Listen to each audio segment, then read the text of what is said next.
مرضی۔ بات یہ ہے کہ انجینئر محمد علی مرزا صاحب بہت ساری باتیں صحیح کرتے ہیں، لیکن قاعدہ سمجھ لو کہ ہر غلط انسان بہت ساری باتیں صحیح کر سکتا ہے، اور ہر صحیح انسان بہت ساری باتیں غلط کر سکتا ہے۔ دیکھنا اور ڈھونڈنا پڑتا ہے، بات سمجھنی پڑتی ہے، اور بات سمجھ میں آ جائے تو عمل کر لو، نہ آئے تو نہ کرو، یہ ایک قاعدے کی بات ہے۔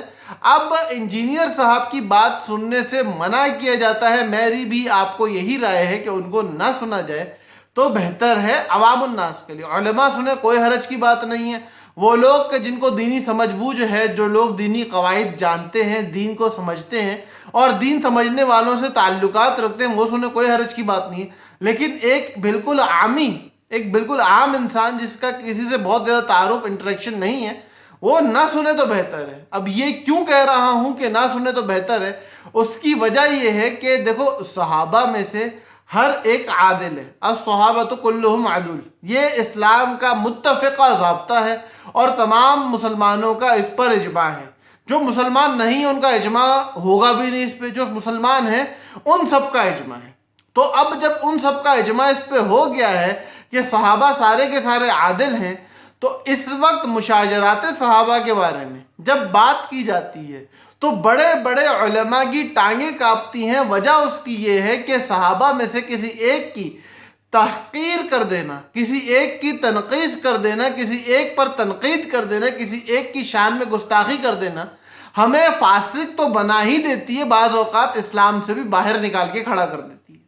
کسی پہ کفر کا فتویٰ نہیں لگایا جا رہا، صرف بتایا ہی جا رہا ہے کہ سننے کے بعد ممکن ہے انجینئر صاحب خود احتیاط سے بات کر رہے ہیں، لیکن جب سننے والوں کے دل اور دماغ دیکھے جاتے ہیں، ان کے سوالات دیکھے جاتے ہیں، تو ان کا رجحان ایک کی طرف اس ہی طرح کا مائل ہوتا ہے۔ اب تک میرے نظریے میں جتنے لوگ آئے جو کسی ایک سائیڈ کو ہیوی اور دوسری کو اتنی لائٹ کیے ہوئے ہوتے ہیں کہ اس سائیڈ کے اوپر ان کے اندر تحقیر اور تنقیص کا مادہ پایا جا رہا ہوتا ہے، جو کہ ہمارے ایمانوں کے لیے بڑے ہی خطرے کی بات ہے، ایک الارمنگ سچویشن ہے کہ جس کے اندر ہمارے ایمان سلب ہونے میں کوئی زیادہ وقت نہیں لگے گا۔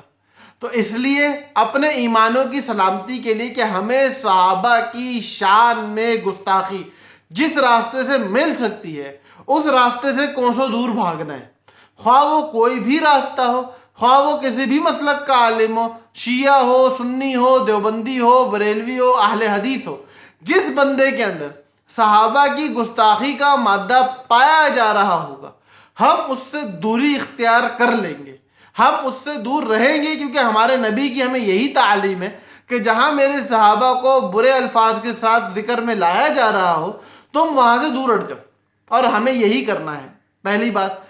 دوسری بات، انجینئر صاحب فرماتے ہیں کہ قادیانی اگر ہمیں کافر کہنا بند کر دیں تو ہم قادیانی کو کافر کہنا بند کر دیں گے، چونکہ قادیانی نے ہمیں کافر کہہ دیا تو ہم حق رکھتے ہیں کہ ہم انہیں کافر کہیں۔ یہ ان کا گولڈن کوٹ ہے جو وہ ہر جگہ بیان کرتے ہیں جب بھی قادیانیت کا مسئلہ بیان کر رہے ہوتے ہیں۔ دوسری طرف وہ یہ کہتے ہیں کہ اگر تحقیق کی بنیاد پہ آج کے دور میں کوئی صحابہ کو کافر کہتا ہے تو بھائی ہم اس کو کافر کہنے کا حق نہیں رکھتے۔ تو یاد رکھو کہ جب آپ کو کافر کہنے سے بندہ کافر کہلانے کا حق رکھتا ہے تو صحابہ کو کہنے کی برکت سے نا بطریق اولا اور بطریق اتم کافر کہلانے کا حق رکھتا ہے۔ تو اس لیے میرے بھائیوں یہ ہاتھ جوڑ کے اپیل ہے، خدا کے واسطے انجینئر صاحب کو سننے سے اپنے آپ کو دور رکھو، یہ میری اپیل ہے۔ نہیں ماننی نہ مانو، آپ کی مرضی ہے، لیکن یاد رکھو پھر نہ کہنا بتایا نہ تھا، قیامت کے روز اللہ کو جواب دینا ہے۔ یہ پاک نفوس سے اللہ کے وعدے ہیں، یہ لوگ سب بخشے بخشائے ہیں، سارے صحابہ جنتی ہیں، سارے صحابہ اللہ کے پیارے ہیں۔ آپ لوگ خدا را ان پیاروں کی شان میں گستاخی کر کے، ان پیاروں کی شان میں اپنی زبان سے کچھ، دیکھو امیر معاویہ، امی عائشہ، صدیق اکبر، فاروق اعظم، یہ سب وہ لوگ ہیں جن کو اللہ کے نبی فرماتے ہیں کہ اللہ نے میرے لیے صحابہ کا انتخاب کیا۔ تو جب یہ منتخب لوگ ہیں تو میرے بھائیوں میری اور آپ کی زبانیں ان منتخبین کے بارے میں بولتی ہے نا جب، تو ہم انتخاب کرنے والے کے بارے میں بول رہے ہوتے ہیں کہ اللہ نے ان کو چنا ہے، ہم کہہ رہے ہیں کہ اللہ نے غلط چنا ہے۔ خدا را اس بات سے اپنے آپ کو بچا کے رکھو، اللہ کرے آپ لوگوں کی سمجھ میں بات آ جائے اور آپ لوگ اس راستے سے خود کو دور کر لو۔ باقی انجینئر صاحب کی دوسری باتیں صحیح بھی ہو سکتی ہیں، غلط بھی ہو سکتی ہیں، نہ ہر بات کی تائید ہے، نہ ہر بات سے اختلاف ہے، بہت ساری باتوں سے اتفاق ہے، بہت ساری باتیں صحیح بھی ہوتی ہیں۔ تو اس لیے خدا کے واسطے اپنے آپ کو دور ضرور کرو۔ کیوں؟ کیونکہ دور کرنے میں ایمان بچے گا، قریب جانے میں خطرہ ہے کہ چلا جائے، نہیں بھی جائے بہت ضروری ہے کہ آپ بچے رہو، آپ سنبھل کے چل لو، لیکن ایسا یقینی نہیں ہے۔